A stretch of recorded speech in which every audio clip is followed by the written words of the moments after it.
अनोशो talk. Gita दर्शन अध्याय 4 number 4।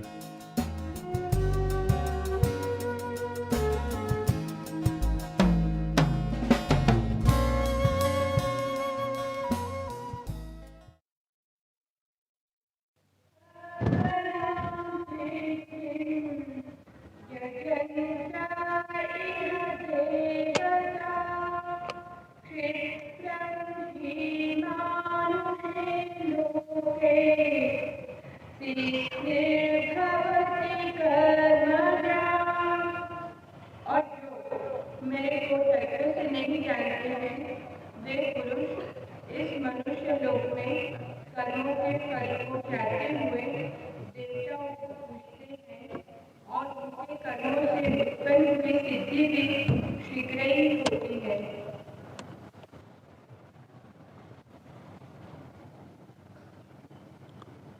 जीवन की परम शक्ति को भी जो नहीं जानते, वे भी जीवन की बहुत सी शुभ शक्तियों से लाभान्वित हो सकते हैं। परमात्मा परम शक्ति है, लेकिन शक्ति और छोटे रूपों में भी बहुत बहुत मार्गों से प्रकट होती है। कृष्ण अर्जुन को इस सूत्र में कह रहे हैं कि जो मुझे उपलब्ध हो जाते हैं, जो मेरी देह को उपलब्ध हो जाते हैं, वे जन्म मरण से मुक्त हो जाते। लेकिन जो मुझे नहीं भी उपलब्ध होते सीधे, जो परम ऊर्जा से परम स्रोत से सीधे संबंधित नहीं होते, वे भी देवताओं से उनकी पूजा कर उनके सन्निधि में आ शुभ को उपलब्ध होते हैं। यहां दो तीन बातें समझ लेनी जैसी हैं। साधारणतः परम शक्ति के संपर्क में आना अति कठिन है। परम शक्ति के संपर्क में आने के लिए बड़ी छलांग, बड़े साहस की जरूरत है। परम शक्ति के संपर्क में आने का अर्थ अपने को पूरी तरह जला के भस्म राख कर डालना है। जो अपने मैं को जरा भी बचाना चाहे, वो परम शक्ति के संपर्क में नहीं आ सकता।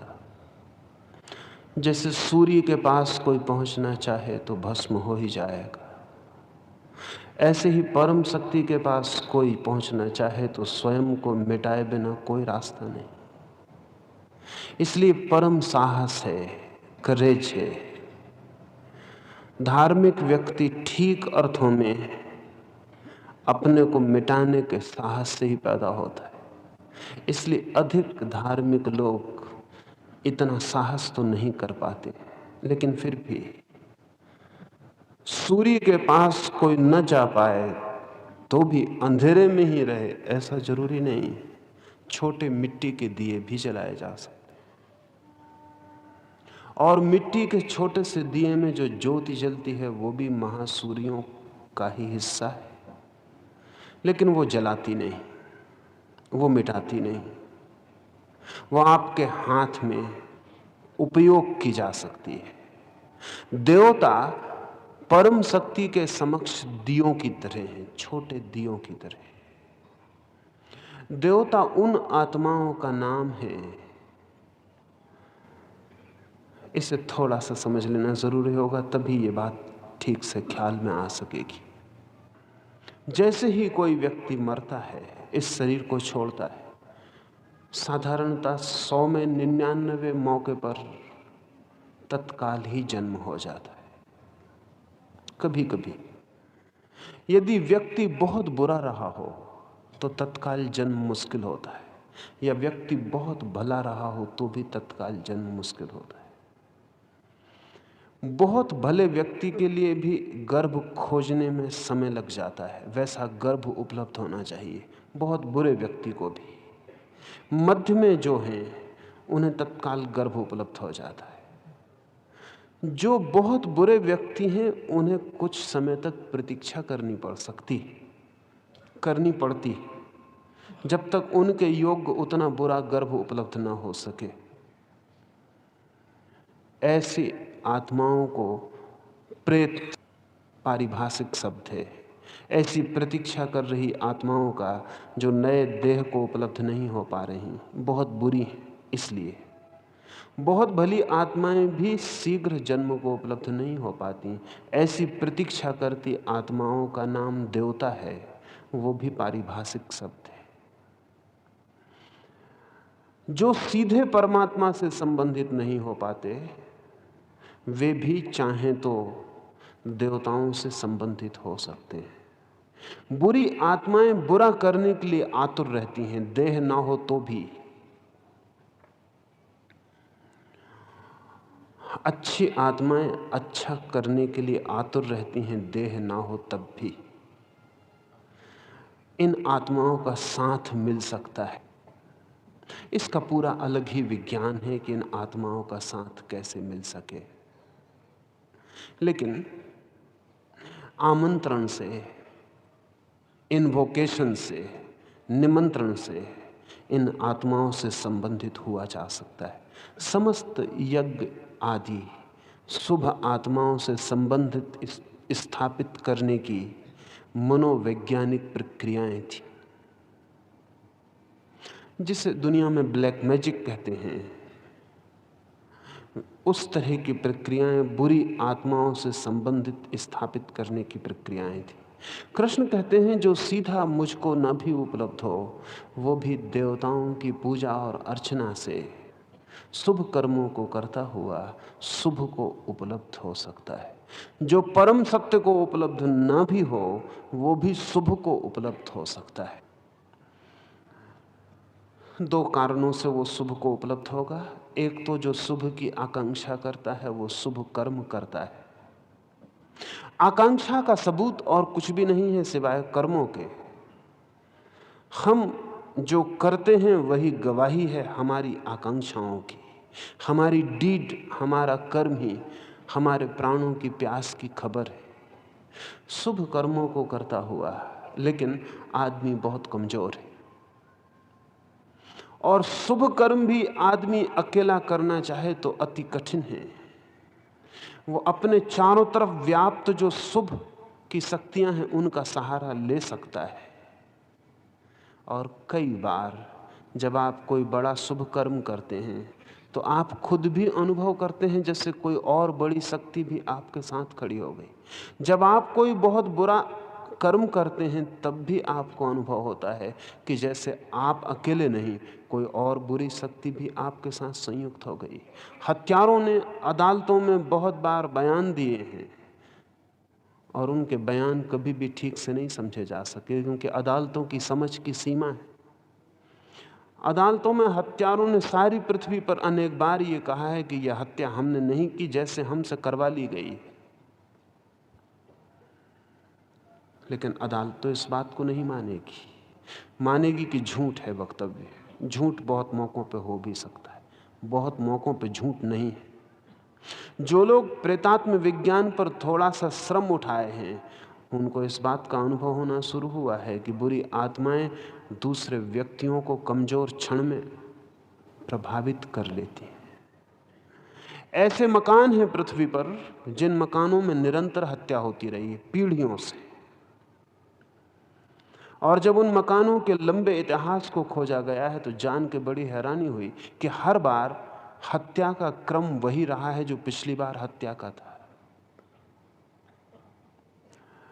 उन घरों में उन आत्माओं का वास है जो उस घर में आने वाले नए लोगों से हत्या करवाने का प्रयास फिर से करवा लेती। ऐसे स्थान हैं जहां आदमी के मन में शुभ फलित होता है, जिन्हें हम तीर्थ कहते थे। उन तीर्थों का कोई और अर्थ नहीं है।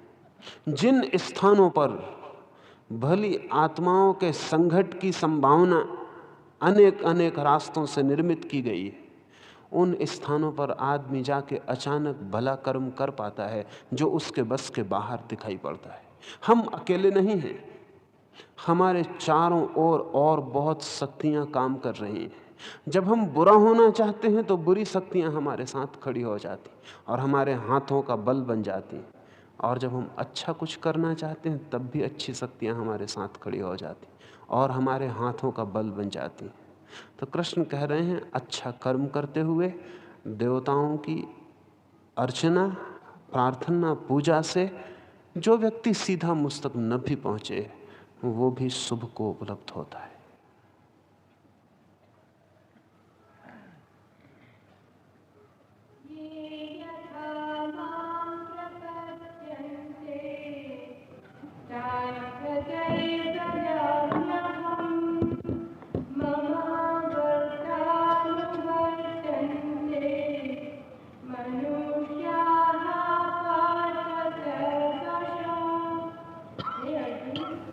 जो मेरे को जैसे भेजते हैं मैं भी उनको वैसे ही भेजता हूँ। इस रहस्य को जानकर ही बुद्धिमान मनुष्यगण सब प्रकार से मेरे मार्ग के अनुसार बदलते हैं। यह वचन बहुत अद्भुत है। कृष्ण कहते हैं जो मुझे जिस भांति भजते हैं मैं भी उन्हें उसी भांति भजता हूँ। और बुद्धिमान पुरुष इस बात को जानकर इस भांति बरतते हैं। भगवान भजता है। इस सूत्र में एक गहरे आध्यात्मिक रिजोनेंस की, एक आध्यात्मिक प्रतिसंवाद की घोषणा की गई है। संगीतज्ञ जानते हैं कि अगर एक सूने एकांत कमरे में कोई कुशल संगीतज्ञ एक वीणा को बजाए और दूसरे कोने में एक वीणा रख दी जाए खाली, अकेली, कमरे में गूंजने लगे आवाजें एक बजती हुई वीणा की, तो कुशल संगीतज्ञ उस शांत पड़ी हुई वीणा के तारों को भी झंकृत कर देता है। रिजोनेंस पैदा हो जाता है। वो जो खाली पड़ी वीणा है जिसे कोई भी नहीं छू रहा, वो भी उस गूंजते संगीत से गुंजायमान हो जाती, वो भी गूंजने लगती, उससे भी संगीत स्फुरन होने लगता है। परमात्मा भी रिजोनेंस है, प्रतिध्वनि देता है। जैसे हम होते हैं ठीक वैसी प्रतिध्वनि परमात्मा भी हमें देता है। हमारे चारों ओर वही मौजूद है। हमारे भीतर जो फलित होता है तत्काल उसमें प्रतिबिंबित हो जाता है। वो दर्पण की भांति हमें लौटा देता है हमारे प्रतिबिंबों को। कृष्ण कहते हैं जो मुझे जिस भांति भजता है उसी भांति मैं भी उसे भजता हूं। जो जिस भांति मेरे दर्पण के समक्ष आ जाता है वैसी ही तस्वीर उस तक लौट जाती है। परमात्मा कोई मृत वस्तु नहीं है, जीवंत सत्य है। परमात्मा कोई बहरा अस्तित्व नहीं, कोई डम्ब एग्जिस्टेंस नहीं। परमात्मा हृदयपूर्ण,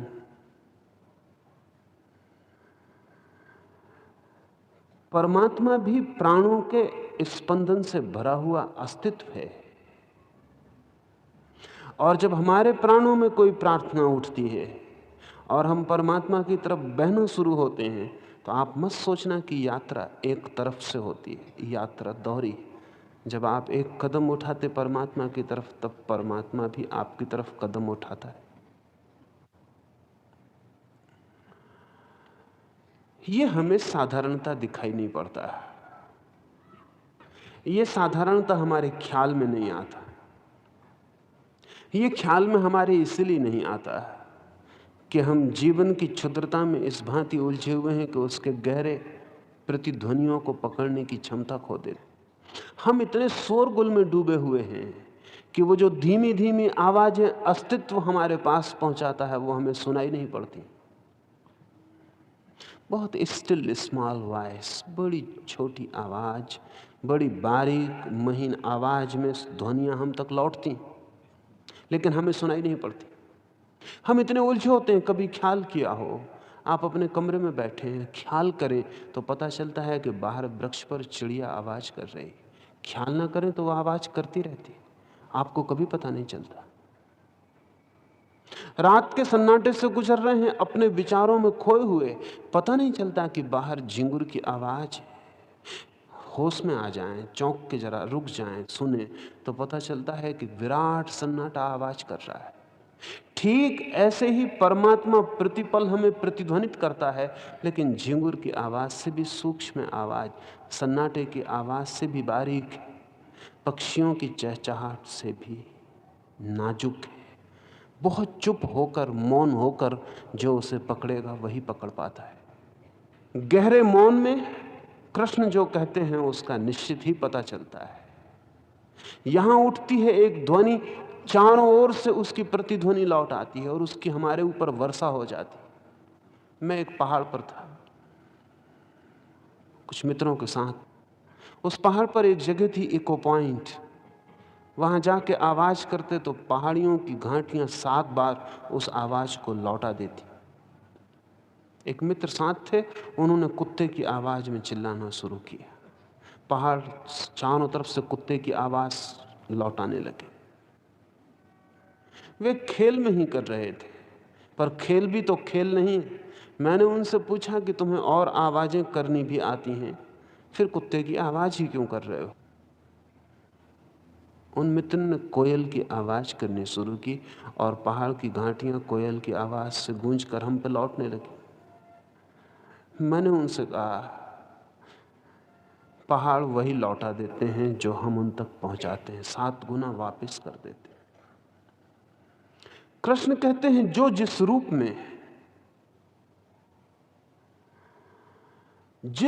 में भी हम अपने अस्तित्व के चारों ओर अपने प्राणों से प्रतिध्वनियां करते हैं, वे ही हम पर अनंत गुना होकर वापस लौट आती हैं।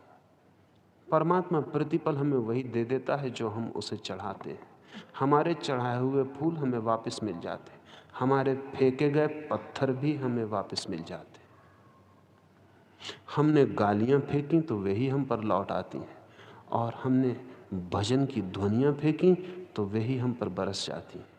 अगर जीवन में दुख हो तो जानना कि आपने अपने चारों तरफ दुख के स्वर भेजे, वे आप पर लौट आए। अगर जीवन में घृणा मिलती हो तो जानना कि आपने घृणा के स्वर फेंके थे, वे आप पर वापस लौट आए। अगर जीवन में प्रेम न मिलता हो तो जानना कि आपने कभी प्रेम की आवाज ही नहीं दी कि आप पर प्रेम वापस लौट सके।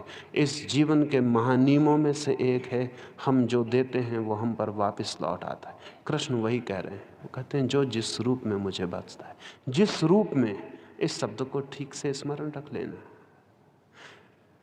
जो जिस रूप में मुझे बसता है मैं भी उसे उसी रूप में बसता हूं, मैं उसे वही लौटा देता हूं। In the same coin. वो कहानी तो हम सबको पता है, सभी को पता होगा कि एक आदमी अदालत में मुकदमा चला है। वकील ने उससे कहा कि तू बोलना ही मत, तू तो इस तरह की आवाजें करना कि पता चले गूंगा है। जब मजिस्ट्रेट पूछे तभी तू गूंगे की तरह आवाजें करना, कहना आ, कुछ भी करना, लेकिन बोलना मत। अदालत में वही किया, फिर मुकदमा जीत गया। वो आदमी बोल ही नहीं सकता था और उस पर जुर्म था कि उसने गालियां दी, अपमान किया, ये किया, वो किया। मजिस्ट्रेट ने कहा जो आदमी बोल ही नहीं सकता वो गालियां कैसे देगा, अपमान कैसे करेगा? वो छूट गया। बाहर आके वकील ने कहा मुकदमा जीत गए, अब मेरी फीस चुका दो। उस आदमी ने कहा इन द सेम कॉइन। उसने उसी सिक्के में वापस फीस भी चुका दी। उस वकील ने कहा बंद करो ये बात, ये अदालत के लिए कहा था। उस आदमी ने कहा कुछ समझ आता नहीं कि आप क्या कह रहे हैं। हाथ से इशारा किया, आंख से इशारा किया। जिंदगी भी उसी सिक्के में हमें लौटा देती। हमें तब तो पता नहीं चलता जब हम जिंदगी को देते हैं अपने सिक्के, हमें पता तभी चलता है जब सिक्के लौटते हैं।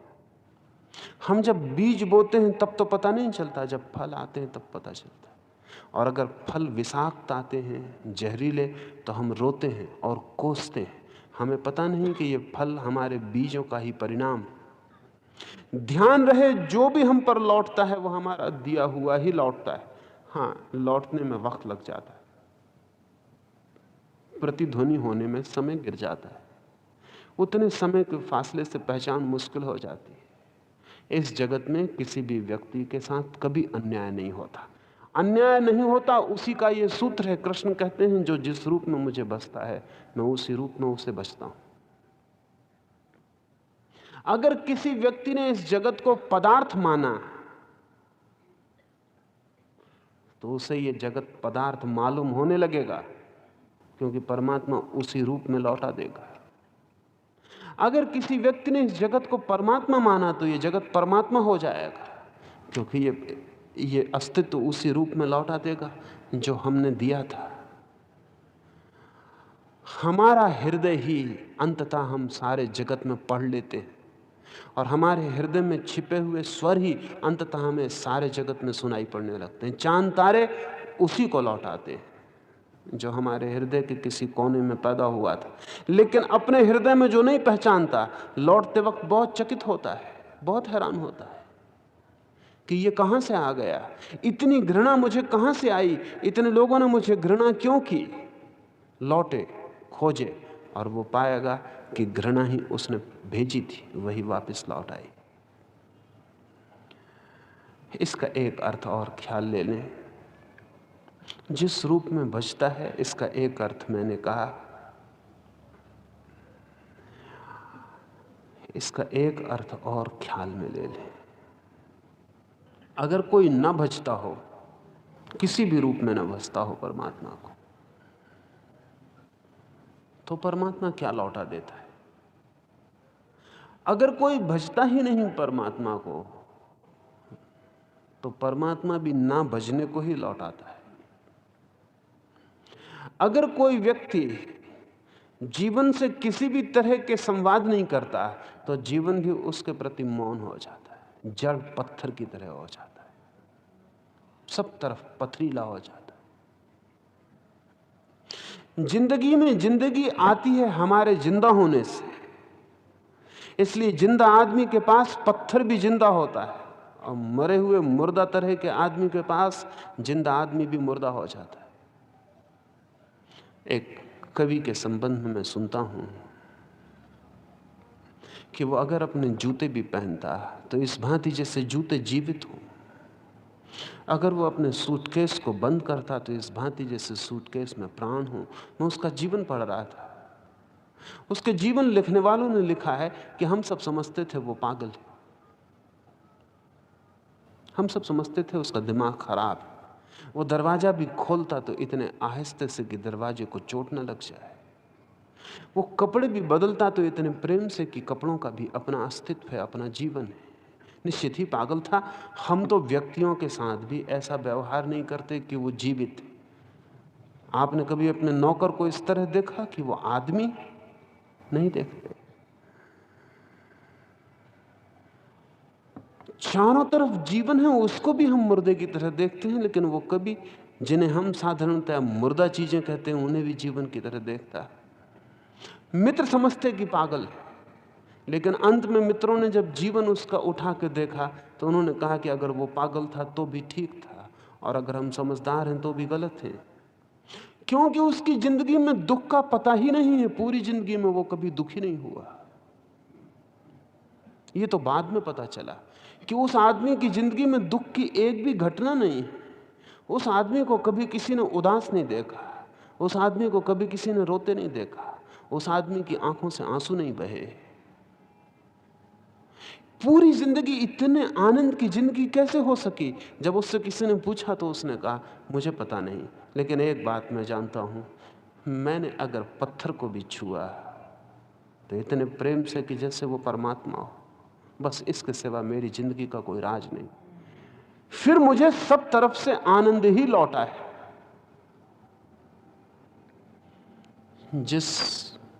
जिस रूप में हम अस्तित्व के साथ व्यवहार करते हैं, वही व्यवहार हम तक लौट आता है। परमात्मा भी प्रतिपल रिस्पॉन्डिंग, प्रतिसंवादित होता है। बारीक है उसकी वीणा और स्वर है महीन, लेकिन प्रतिपल जरा सा हमारा कंपन उसे भी कपा जाता है। जिस भांति हम कपते हैं उसी भांति वो कपता है।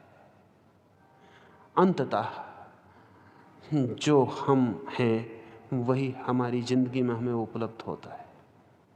इसलिए अगर एक आदमी कहता हो कि मुझे कहीं ईश्वर नहीं मिला, मेरे पास लोग आते हैं, वो कहते हैं कि ईश्वर, आप ईश्वर की बात करते हैं, ईश्वर कहाँ है?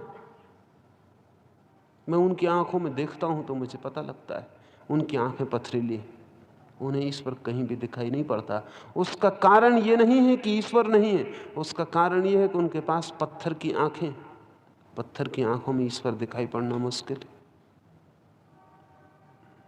उनकी आंखों में देखने की क्षमता ही नहीं मालूम पड़ती, उनकी आंखों में कुछ नहीं दिखाई पड़ता।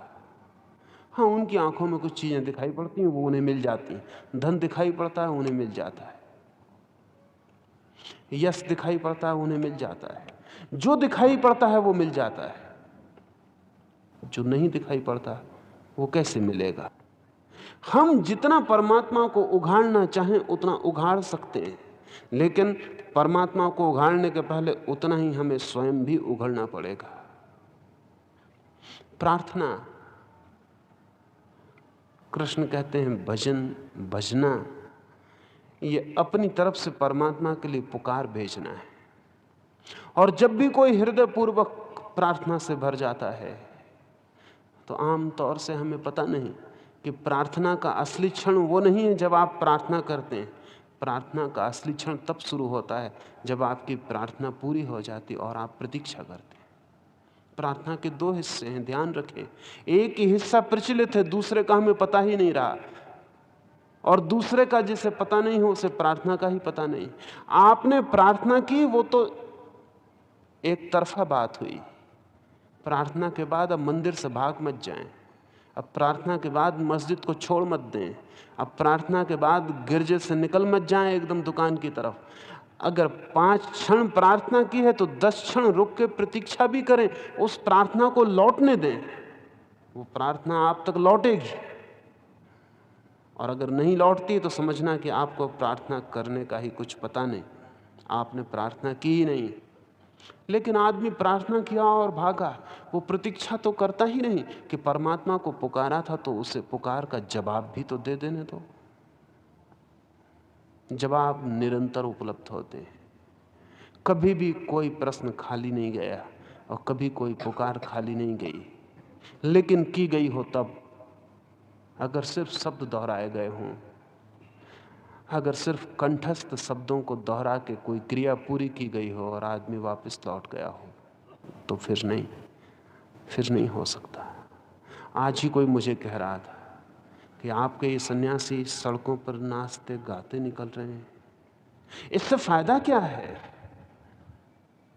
मैंने उनसे कहा जाओ और नाचो और देखो। उन्होंने कहा हमें कुछ फायदा दिखाई नहीं पड़ता। मैंने कहा बिना नाचे मत कहो, नाचो पूरे हृदय से, फिर प्रतीक्षा करो, फायदे की बड़ी वर्षा हो जाएगी। निश्चित ही फायदा नोटों में नहीं होगा कि नोट बरस जाएंगे, लेकिन नोटों से भी कीमती कुछ इस पृथ्वी पर है। और जिसके लिए नोट सबसे कीमती चीज है, उससे ज्यादा दरिद्र आदमी खोजना मुश्किल है। बेकारी है, भिखमंगा है, उसे कुछ भी पता नहीं। नाचो प्रभु के सामने और छोड़ दो फिर नाच को उसकी तरफ, फिर लौटेगा। जो नाच के प्रभु के पास गया है, नाचता हुआ प्रभु उसके पास भी आता है। जिसने गीत गा के निवेदन किया है, उसने और महागीत में गा के उत्तर भी दिया है। उसका ही आश्वासन कृष्ण के द्वारा अर्जुन को इस सूत्र में दिया गया।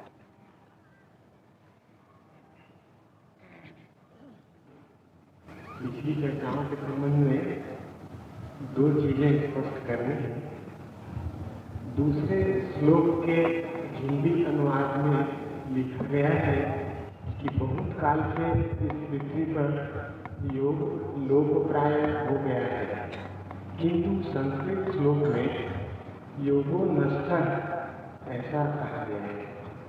अर्थात योग करीब करीब योग नहीं बल्कि योगो नष्टः। कृपया इसके बारे में थोड़ा समझाइए। और दूसरे 8वें श्लोक में उसके हिंदी अनुवाद में लिखा गया है, साधुओं का उद्धार करने के लिए प्रकट होता हूँ, लेकिन संस्कृत में साधुओं के परित्राण के लिए प्रकट होता हूँ ऐसा कहा गया है। कृपया साधुओं के उद्धार के स्थान पर परित्राण का अर्थ स्पष्ट करें। परित्राण का तो वही अर्थ है जो उद्धार का है, उसमें कोई भेद नहीं है। नष्ट प्राय का या योग नष्ट हो गया, इसका लुप्त प्राय अर्थ करना भी गलत नहीं है। असल में संस्कृत के नष्ट होने का अर्थ, जिस दिन उस शब्द का प्रयोग किया गया उस दिन नष्ट होने की जो परिभाषा थी उसको ध्यान में रख के करना पड़े। इस देश में कभी भी ऐसा नहीं समझा गया कि कोई चीज पूरी तरह नष्ट हो सकती। नष्ट होने का इतना ही मतलब होता है कि वो लुप्त हो गई। आज विज्ञान भी इस बात से सहमति देता है। डिस्ट्रक्शन का अर्थ मिट जाना नहीं, सिर्फ लुप्त हो जाना है, क्योंकि कोई चीज पूरी तरह नष्ट हो ही नहीं सकती। एक रेत के छोटे से कण को भी हम नष्ट नहीं कर सकते, हम सिर्फ रूपांतरित कर सकते हैं, लुप्त कर सकते हैं, किसी और रूप में वो प्रकट हो जाएगा, नष्ट नहीं हो सकता। इस पृथ्वी पर कोई चीज नष्ट नहीं होती और न कोई चीज सृजित होती है। जब हम कहते हैं हमने कोई चीज बनाई तो उसका मतलब ये नहीं होता कि हमने कोई नई चीज बनाई, उसका इतना ही मतलब होता है कि हमने कुछ चीजों को रूपांतरित किया, हमने रूप बदला। पानी है, गर्म किया, भाप हो गई, पानी नष्ट हो गया। लेकिन क्या अर्थ हुआ नष्ट होने का? भाप होके पानी अब भी है, और अगर थोड़ी ठंडक दी जाए और बर्फ के टुकड़े छिड़क दिए जाएं तो भाप अभी फिर पानी हो जाए। तो पानी नष्ट हुआ था कि लुप्त हुआ था? पानी लुप्त हुआ, भाप में रूप बदला, फिर बर्फ छिड़क दी, पानी फिर प्रकट हुआ, नष्ट नहीं हुआ था। नष्ट होता तो वापस नहीं लौट सकता था। बहुत ठंडा कर दें पानी को तो बर्फ बन जाएगा, पानी फिर नष्ट हो गया, पानी नहीं है अब, बर्फ है अब। लेकिन बर्फ को गर्मा दें फिर पानी हो। इस जगत में, इस अस्तित्व में न तो कोई चीज नष्ट होती और न कोई चीज निर्मित होती, सिर्फ रूपांतरण होते हैं। इसलिए संस्कृत का जो शब्द है योग नष्ट हो गया, उसके लिए हिंदी का अनुवाद लुप्त प्राय करना बिल्कुल ही ठीक है। ठीक इसलिए है कि अगर आज हिंदी में हम प्रयोग करें नष्ट हो गया तो लोग शायद यही समझेंगे कि नष्ट हो गया। लेकिन जिस दिन ये नष्ट शब्द का प्रयोग कृष्ण ने किया था उस दिन नष्ट से कोई भी ऐसा नहीं समझता कि नष्ट हो गया, क्योंकि उस दिन की समझ ही यही थी कि कुछ भी नष्ट नहीं होता है, सभी चीजें रूपांतरित होती हैं। इसलिए अनुवादक ने ठीक विवेक का उपयोग किया है। उसने लुप्त प्राय कहा, खो गया, नष्ट नहीं हो गया। नष्ट कभी कुछ होता ही नहीं। डिस्ट्रक्शन असंभव है, विनाश असंभव है। सिर्फ चीजें बदलती हैं, नए रूप लेती हैं। कितने ही नए रूपों में मूलतः वे वही होती हैं जो थीं, लेकिन उनको फिर पुनः नया रूप, पुराने रूप में लाने को, पुराने को प्रकट करने के कुछ उपाय करना होता है। इसलिए कृष्ण का जो अर्थ है वो लुप्त प्राय ही है, क्योंकि उस दिन नष्ट का यही अर्थ था। आज हमारे लिए दो अर्थ हैं। अगर हम प्रयोग करते हैं नष्ट हो गया, जब हम कहते हैं फला आदमी मर गया, तो हमारे लिए वही मतलब नहीं होता जो कृष्ण के लिए था। कृष्ण के लिए तो मरने का इतना ही मतलब होता है कि उस आदमी ने फिर से जन्म ले लिया। हमारे लिए मरने का मतलब होता है खत्म हो गया, समाप्त हो गया, आगे कोई जन्म हमें दिखाई नहीं पड़ता। हमारे मृत्यु में अगला जन्म नहीं छिपा हुआ है, कृष्ण की मृत्यु में भी अगला जन्म छिपा हुआ है। कृष्ण के लिए मृत्यु एक द्वार है नए जन्म का, हमारे लिए द्वार है अंत का, समाप्ति का। उसके आगे फिर कुछ नहीं है, अंधकार है, सब खो गया, सब नष्ट हो गया। इसलिए कृष्ण अगर प्रयोग करें धर्म मर गया तो भी हर्जा नहीं, क्योंकि उसका भी मतलब इतना ही होगा कि वो रूपांतरित हो गया, किसी और जीवन में कहीं और से छिप गया, कहीं और चला गया।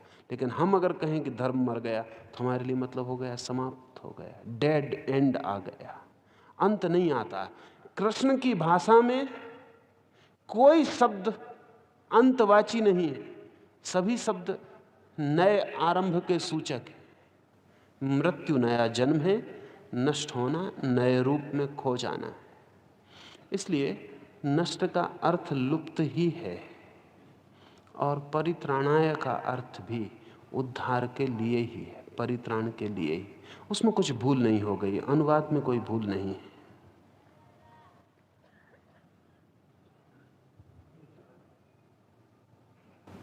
किसी एक चर्चा में आपने कहा है कि प्रत्येक मनुष्य अपने अच्छे या बुरे कर्म के लिए स्वयं जिम्मेदार है, लेकिन आज सुबह की चर्चा में आपने कहा है कि सब कुछ विराट ब्रह्म शक्ति के नियमों के आधार पर होता है, तो व्यक्ति स्वयं कर्मों के लिए जिम्मेदार कैसे है? जब तक व्यक्ति है तब तक अपने कर्मों के लिए जिम्मेवार है। जब व्यक्ति अपने को विराट में छोड़ देता है तब जिम्मेवार नहीं। इसे ठीक ऐसा समझें कि एक छोटा बच्चा अपने बाप का हाथ पकड़ के रास्ते पे चल रहा है। बच्चा गिर पड़े, बाप जिम्मेवार है, लेकिन लड़के ने बाप का हाथ छोड़ दिया और खुद ही चल रहा है। अब गिर पड़े तो बाप जिम्मेवार नहीं है। रिस्पॉन्सिबिलिटी, उत्तरदायित्व आपके अपने ऊपर निर्भर है। अगर आप अहंकार के सहारे जीने की कोशिश में लगे हैं तो आप अपने प्रत्येक कर्म के लिए जिम्मेवार हैं। बुरा किया है तो आपने किया है, अच्छा किया है तो आपने किया है, क्योंकि आपके प्रत्येक कर्म के पीछे आपके कर्ता का भाव खड़ा है। लेकिन एक व्यक्ति ने समर्पण किया सब विराट को। उसने कहा जो तेरी मर्जी, बुरा करवाए तो तू, अच्छा करवाए तो तू। अगर उसने मंदिर बनाया और गांव में जाके कहे कि मंदिर मैंने बनाया, और कल चोरी में पकड़ा जाए और कहे कि चोरी परमात्मा ने करवाई, तब फिर उस आदमी ने छोड़ा नहीं, तब फिर वो बेईमानी कर रहा है, अपने साथ भी और परमात्मा के साथ भी नहीं। तब वो कहेगा कि परमात्मा ने मंदिर बनाया, मैं कौन? और तब वो कहेगा परमात्मा ने चोरी कराई, मैं कौन? और अगर अदालत उसे सजा दे दे तो वो कहेगा परमात्मा ने सजा दी, मैं कौन? तब फिर कठिनाई नहीं। जब तक व्यक्ति कर्ता के भाव से जीता है तब तक सारी जिम्मेवारी उसकी है। इसलिए है कि वो खुद अपने हाथ से जिम्मेवारी ले रहा है। उसकी हालत करीब करीब ऐसी है कि मैंने सुना है एक फकीर एक ट्रेन में सवार हुआ, बैठा सीट पर, लेकिन अपना बिस्तर अपने सिर पर रखे रहा। पास पड़ोस के लोगों ने जरा चौंक के देखा। फिर किसी ने कहा कि महाशय बिस्तर नीचे आराम से रखें, आप ये क्या कर रहे हैं? उस फकीर ने कहा लेकिन टिकट मैंने सिर्फ अपने लिए दिया, तो बिस्तर का बोझ ट्रेन पर डालना ठीक नहीं, मैं अपने ही ऊपर बोझ रखे हुए हूं। लेकिन लोगों ने कहा कि महाशय आप अपने सिर पे भी रखें तब भी कोई फर्क नहीं पड़ता, ट्रेन पे बोझ पड़ ही रहा है, आप नीचे रखें कि सिर पर रखें? हाँ, सिर पर रख के आप भर परेशान हो रहे हैं, ट्रेन पर कोई अंतर नहीं पड़ रहा है इससे। वो फकीर हंसने लगा, उसने समझा, उसने कहा कि मैं तो सोचा कि अज्ञानी है यहां इसलिए सिर पर रखूं, मुझे क्या पता कि इस कमरे में ज्ञानी है। उसने बिस्तर नीचे रख दिया। लोग और हैरान हुए। उन्होंने कहा हम तुम्हारा मतलब न समझे। उस आदमी ने कहा मैं तो ये सोच के कि तुम सब सारी जिंदगी का भार अपने ऊपर रखते होगे, ऐसे सब भार परमात्मा पर है, लेकिन मकान बनाओगे तो कहोगे मैंने बनाया, बोझ तुम अपने ऊपर रखोगे। इसीलिए मैं बिस्तर अपने सिर पर रख के बैठा कि तुम्हारे बीच यही संगत होगा। लेकिन तुम बड़े ज्ञानी हो, अच्छा हुआ। इस फकीर ने हम सब की मजाक की, गहरी मजाक की और हृदय के गहरे गांव को छूने की कोशिश की। जब हम जिम्मेदार हैं तब भी वस्तुतः तो परमात्मा ही जिम्मेदार है, लेकिन वस्तुतः का कोई सवाल नहीं। तब तक हम अपने सिर पे बोझा रखने का कष्ट तो भोगेंगे ही। ट्रेन भला ही पूरे बोझ को ढोती हो, लेकिन जो आदमी पेटी अपने सिर पे रखा है वो तो वजन ढोएगा ही, तकलीफ भोगेगा ही, और सिर पे से पेटी गिर पड़े तो हाथ पैर उसका टूटेगा ही। इस बात के होते हुए भी कि ट्रेन पूरा बोझ ढो रही है। विराट सब चीजों के लिए जिम्मेवार है, लेकिन ध्यान रहे विराट से समझौता नहीं हो सकता। आप ऐसा नहीं कह सकते कि कुछ के लिए मैं जिम्मेदार, कुछ के लिए तुम जिम्मेदार, जब बुरा हो तो तुम जिम्मेदार, जब भला हो तो मैं जिम्मेवार। वैसा नहीं चलेगा। या तो सब छोड़ दो विराट पर, या फिर सब अपने ही ऊपर रखना पड़ता है।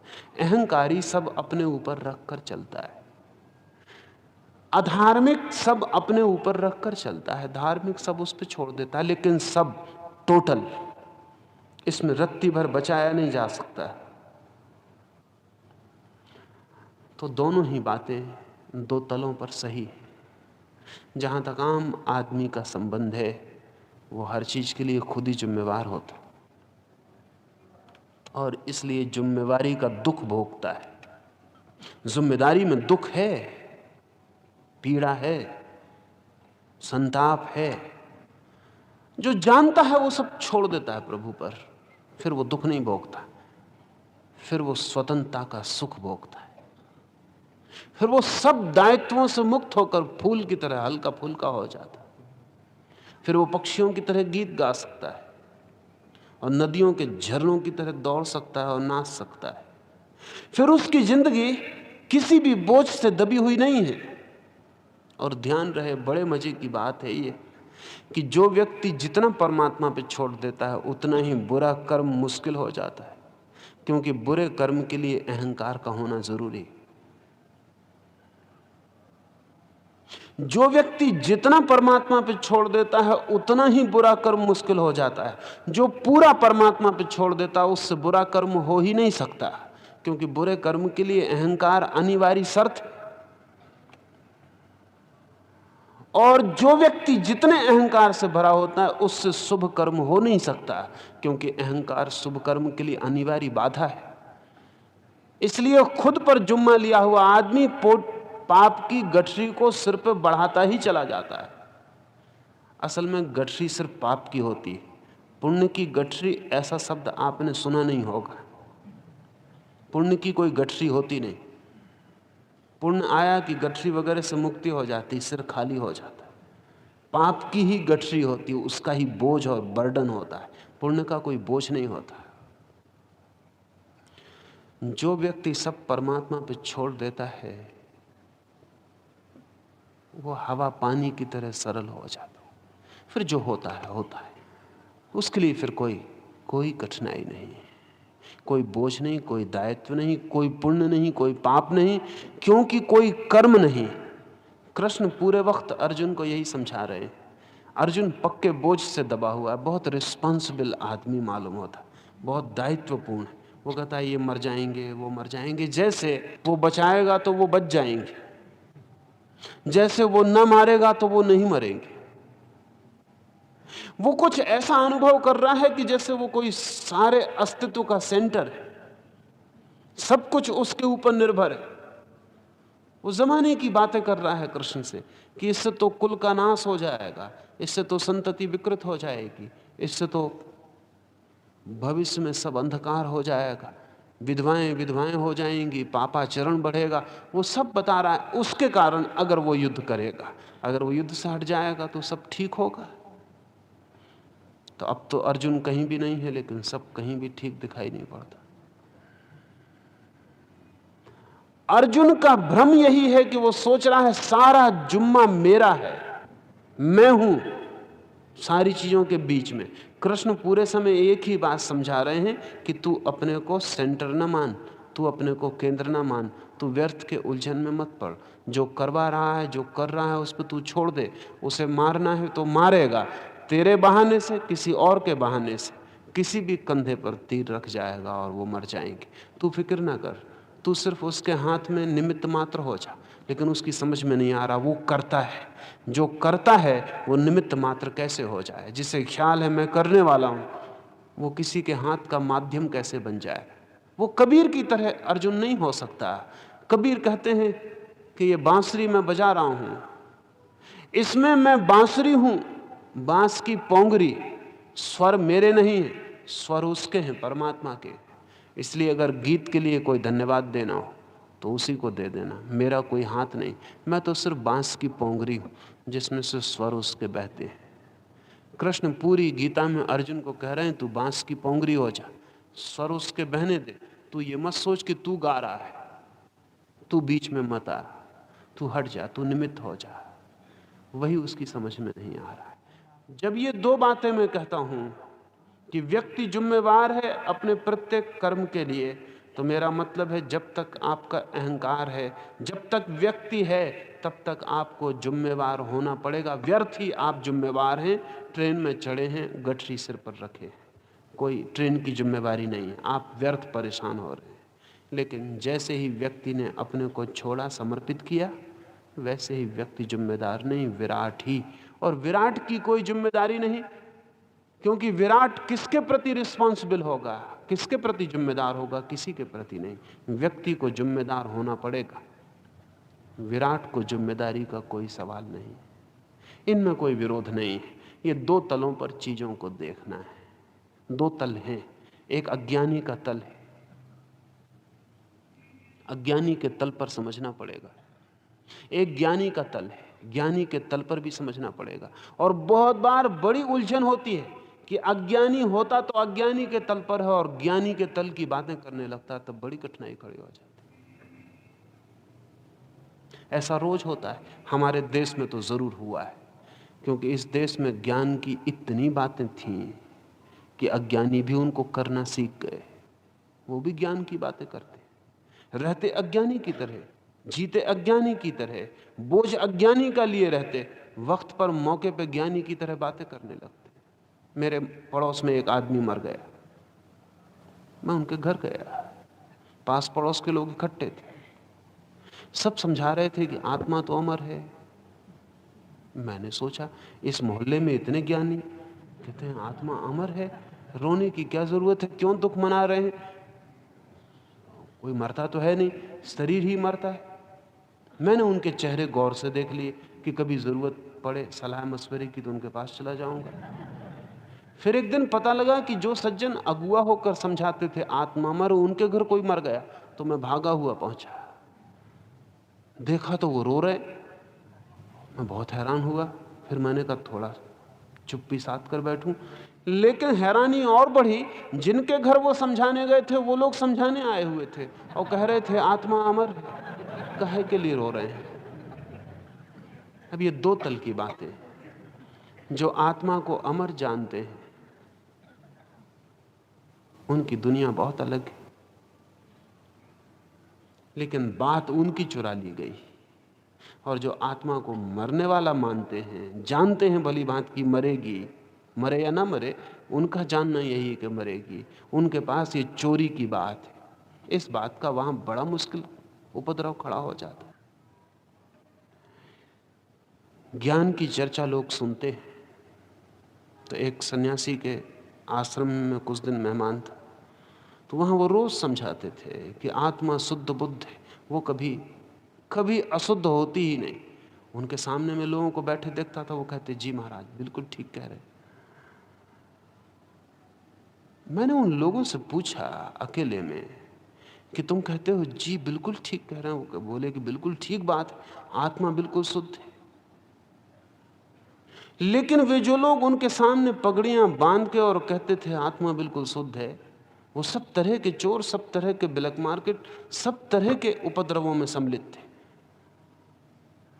वो उसी ब्लैक मार्केट से वहां मंदिर भी खड़ा करवाते थे और बैठ के सुनते थे कि आत्मा शुद्ध बुद्ध है, सदा शुद्ध है, वो कभी पाप करती ही नहीं, कभी पाप उससे होता ही नहीं, आत्मा ने कभी कुछ किया ही नहीं।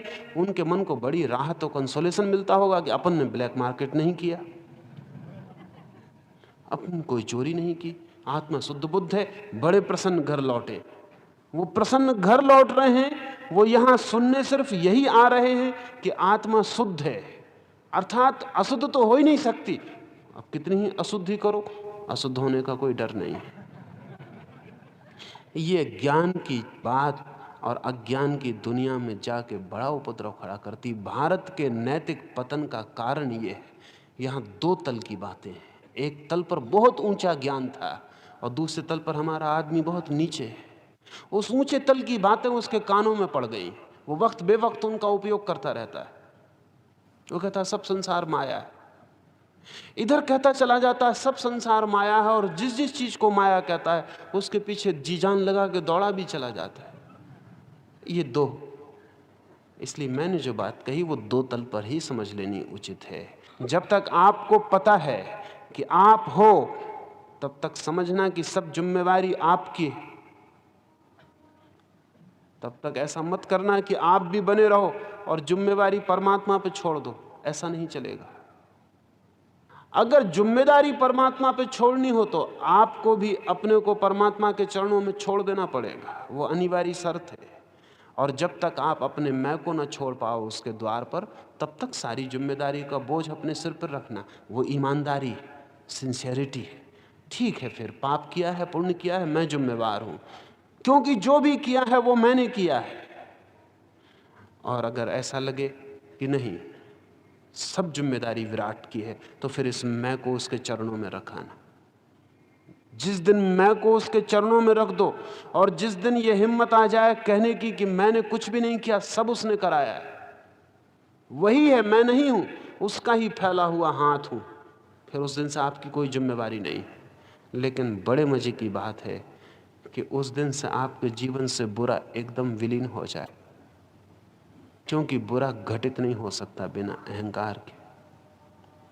उस दिन से आपके जीवन में शुभ के फूल खिलने शुरू हो जाएंगे, सफेद फूलों से भर जाएगी जिंदगी, क्योंकि जहां अहंकार नहीं है वहां शुभ्र फूल अपने आप खिलने शुरू हो जाते।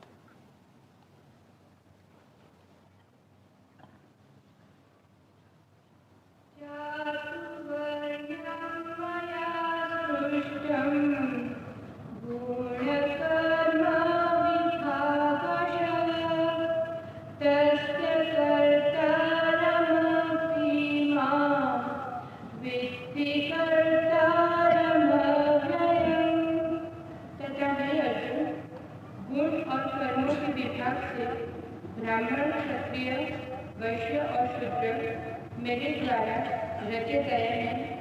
उनके कर्ता से भी मुझ अविनाशी परमेश्वर को तू अकर्ता ही जान। कृष्ण इस श्लोक में कहते हैं, गुण और कर्म के अनुसार चार वर्ण मैंने ही रचे, एक बात, और तत्काल दूसरी बात कहते हैं कि फिर भी उन्हें निर्माण करने वाले मुझ कर्ता को तू अकर्ता ही जान।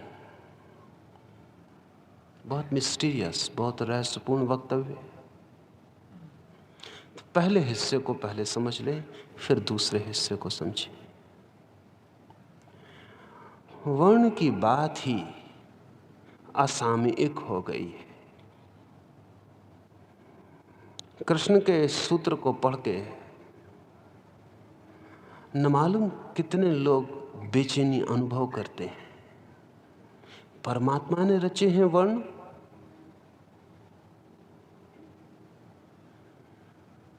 कठिनाई मालूम पड़ती है।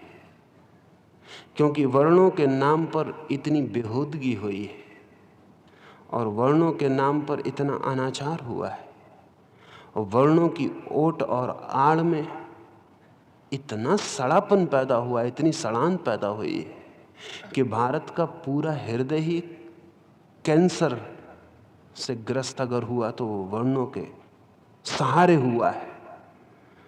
तो आज कोई भी विचारशील व्यक्ति जब इस सूत्र को पढ़ता है तो थोड़ा या तो बेचैन होता है या जल्दी इसको पढ़ के आगे निकल जाता है, इस पे ज्यादा रुकता नहीं। ऐसा लगता है कि कुछ ठीक नहीं, आगे बढ़ो, पर मैं इस पे जरा रुकना चाहूं। क्यों? क्योंकि जीवन में सत्यों के आधार पर भी असत्य चल जाते हैं। सच तो यह है कि असत्य के पास अपने पैर नहीं होते, उसे पैर सदा सत्य से ही उधार लेने पड़ते हैं। इसलिए असत्य बोलने वाला बहुत कसमें खाता है कि जो मैं बोल रहा हूं वो सत्य है। बेईमानी को भी ईमानदारी के वस्त्र पहनने पड़ते हैं। और दुनिया में जब भी कोई सत्य जीवन सिद्धांत प्रकट होता है तो उसका भी दुरुपयोग किया गया है, किया जाता रहा है, लेकिन इससे सिद्धांत गलत नहीं होता। एटम का विश्लेषण हुआ, परिणाम में हिरोशिमा और नागासाकी का विध्वंस मिला। हिरोशिमा और नागासाकी के कारण एटम के विश्लेषण का सिद्धांत गलत नहीं होता। लाख आदमी मर गए, जल के राख हो गए और पीढ़ियों दर पीढ़ियों तक बच्चे प्रभावित रहेंगे, पंगु, अपंग, अंधे, लंगड़े, लूले पैदा होंगे। लेकिन फिर भी अणु के विश्लेषण का सिद्धांत, थ्योरी गलत नहीं होती। गलत उपयोग हुआ ये हमारे कारण, सिद्धांत के कारण नहीं। वर्ण के कारण जो जो हुआ उसके लिए हम जिम्मेवार हैं, हम गलत लोग। उसके लिए वर्ण की वैज्ञानिक चिंतना जिम्मेवार नहीं है।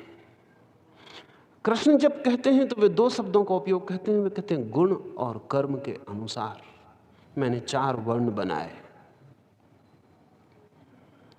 गुण और कर्म, व्यक्ति व्यक्ति में गुणों का भेद है और दुनिया में कोई समानता का उपाय नहीं है जिससे हम गुण भेद मिटा सके।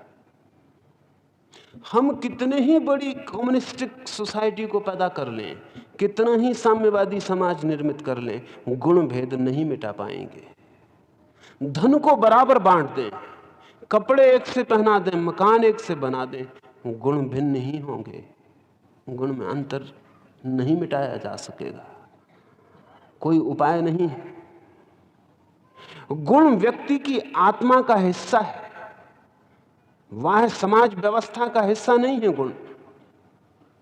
इसलिए पहली बात आपसे कहता हूं कि कृष्ण का यह ख्याल कि ये वर्ण की व्यवस्था मैंने बनाई, ये व्यक्ति के आंतरिक गुणधर्म की चर्चा है। इसका सामाजिक व्यवस्था से दूर में संबंध है, गहरे में संबंध व्यक्ति के भीतर के निजी व्यक्तित्व से है, इंडिविजुअलिटी से। एक एक व्यक्ति में गुण का भेद है और गुण हम जन्म से लेकर पैदा होते, गुण निर्मित नहीं होते, बिल्ट इन है, पैदाइश के साथ बंधे। वो जो माँ और पिता से जो कण मिलते हैं हमें, हमारे सब गुण उनमें ही छिपे। आइंस्टीन इतनी बुद्धिमत्ता को उपलब्ध होगा ये उसके पहले अणु में छिपी हुई है। और आज नहीं कल वैज्ञानिक पहले अणु की जांच करके खबर कर सकेंगे कि ये व्यक्ति क्या होगा।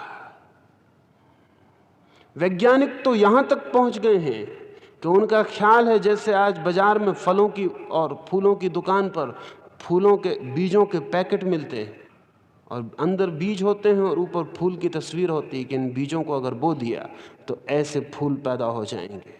वैज्ञानिक कहते हैं 25 साल के भीतर, इस सदी के पूरे होते होते, हम आदमी के जीवाणु को भी पैकेट में रख के दुकान पे बेच सकेंगे कि ये जीवाणु इस तरह का व्यक्ति बन सकेगा, उसकी तस्वीर भी ऊपर दे सकेंगे। इसका मतलब यह हुआ कि वो जो पहला अणु है उसमें सारा बिल्ट इन, सभी भीतर से निर्मित गुणों का व्यवस्था है। वो बाद में प्रकट होगी, मौजूद सदा से है, और उस गुण में बुनियादी भेद है। उन भेदों को कृष्ण कहते हैं 4 में मैंने बांटा। मैंने अर्थात प्रभु ने 4 में बांटा।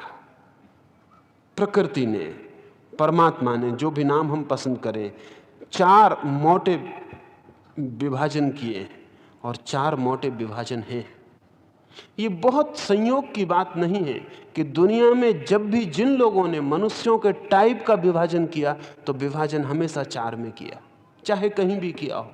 अभी पश्चिम के एक बहुत बड़े विचारक कार्ल गुस्ताव जुंग ने, इस सदी के बड़े से बड़े मनोवैज्ञानिक ने, जब आदमियों के टाइप बांटे तो उसने भी 4 में बांटे। नाम अलग, लेकिन बांटे 4 में। इसमें कुछ मजबूरी है। 4 ही हैं प्रकार मोटे। फिर तो एक एक व्यक्ति में थोड़े थोड़े फर्क होते हैं, लेकिन मोटे 4 ही प्रकार। कुछ लोग हैं जिनके जीवन की ऊर्जा सदा ही ज्ञान की तरफ बहती है, जो जानने को आतुर और पागल है, जो जीवन गंवा देंगे लेकिन जानने को नहीं छोड़ेंगे। अब एक वैज्ञानिक जहर की परीक्षा कर रहा है कि किस किस जहर से आदमी मर जाता है। अब वो जानता है कि इस जहर को जीभ में रखने से वो मर जाएगा, लेकिन फिर भी वो जानना चाहता है। हम कहेंगे पागल, बिल्कुल पागल। ऐसे जानने की जरूरत क्या है? लेकिन हमारी समझ में ना आएगा। वो ब्राह्मण का टाइप है, वो बिना जाने नहीं रह सकता। जीवन लगा दे लेकिन जान के रहेगा। वो जहर को जीभ में रख के उस आनंद को पालेगा, जानने के आनंद को, कि हां इस जहर से आदमी मरता है। हम कहेंगे इसमें कौन सा फायदा है, उस आदमी को क्या मिल रहा है? हम समझ ना पाएंगे।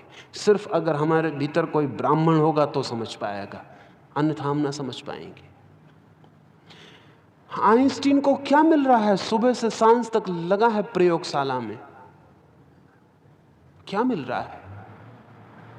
कौन सा धन?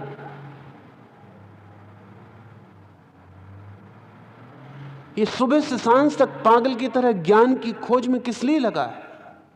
नहीं, किस लिए का सवाल नहीं है, अंत का सवाल नहीं है, मूल का सवाल है। मूल में गुण उसके पास ब्राह्मण का है, वो जानने के लिए लगा हुआ है। तो कृष्ण कहते हैं गुण और कर्म, गुण भिन्न है। 4 तरह के गुण हैं, 4 तरह के आर्च टाइप। जुंग ने आर्च टाइप शब्द का प्रयोग किया है। 4 तरह के मूल प्रकार। एक जो ज्ञान की खोज में, जिसकी आत्मा आतुर है, जिसकी आत्मा एक तीर है, जो जानने के लिए, बस जानने के लिए अंतहीन यात्रा करती। अब जो लोग चांद पर पहुंचे हैं, चांद पर क्या मिल जाएगा? कुछ बहुत मिलने को नहीं बस, लेकिन जानने की उद्दाम वासना। चांद पर भी नहीं रुकेंगे, और आगे, कहीं कोई सीमा नहीं है। ये जो ज्ञान की खोज में आतुर लोग हैं, ये ब्राह्मण हैं, गुण से। दूसरा एक वर्ग है जो शक्ति का खोजी है, जिसके लिए पावर, शक्ति सब कुछ है, शक्ति का पूजक है। शक्ति मिली तो सब मिला। वो कहीं से भी जीवन में शक्ति मिल जाए तो उसी की यात्रा में लगा रहेगा। ये जो शक्ति का खोजी है वो भी एक टाइप है, उसे इंकार नहीं किया जा सकता।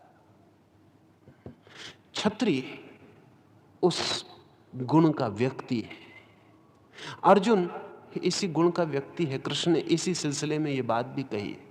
वो उसको यही समझाना चाहते हैं कि तू अपने गुण को पहचान, तू अपनी निजता को पहचान और उसके अनुसार ही आचरण कर, अन्यथा तू मुश्किल में पड़ जाएगा। क्योंकि जब भी कोई व्यक्ति अपने गुण को छोड़कर दूसरे के गुण की तरह व्यवहार करता है तब बड़ी अड़चन में पड़ जाता है, क्योंकि वो काम कर रहा है जो वो कर नहीं सकता और उस काम को छोड़ रहा है जिसे वो कर सकता था। और जीवन का समस्त आनंद इस बात में है कि हम वही पूरी तरह कर पाएं जो करने को नियति, डेस्टिनी, जो करने को प्रभु उत्प्रेरित किया है। अन्यथा जीवन में कभी शांति नहीं मिल सकती, आनंद नहीं मिल सकता। जीवन का आनंद एक ही बात से मिलता है कि जो फूल हम में खिलने को थे वो खिल जाएं, जो गीत हमसे पैदा होने को था वो पैदा हो जाए। लेकिन अगर ब्राह्मण छत्री बन जाए तो कठिनाई में पड़ जाएगा, क्योंकि शक्ति में उसे कोई रस नहीं है। इसलिए आप देखें कि इस देश में ब्राह्मणों को इतना आदर दिया गया, लेकिन ब्राह्मण ने उतने आदर, सम्मान, सर्वश्रेष्ठ ऊपर होने पर भी कोई शक्ति पाई नहीं। ब्राह्मण भिखारी का भिखारी रहा, उसने कोई शक्ति पाई नहीं। वो दीन का दीन ही रहा। वो अपने झोपड़े में बैठ के ब्रह्म की खोज करता रहा। आदर उसे बहुत था, सम्राट उसके चरणों पर सिर रखते थे, राज्य उसके चरणों में लौट सकते थे, लेकिन उसे कोई मतलब न रहा। वो अपनी खोज में लगा रहा ब्रह्म की, दूर जंगल में बैठकर। पागल रहा होगा। हम कहेंगे जब सम्राट ही पैर पर सिर रखने आया था तो कुछ तो मांग ही लेना था। कणाद के जीवन में कथा है। कणाद ब्राह्मण का टाइप, नाम ही कणाद पड़ गया इसलिए कि कभी इतना अनाज भी घर में ना हुआ कि संग्रह कर सके, तो रोज खेत में कण कण बीन ले। कणों को बीनने की वजह से नाम पड़ गया कणाद। सम्राट को खबर लगी कि कणाद कण बीन बीन कर खेतों के खा रहा है।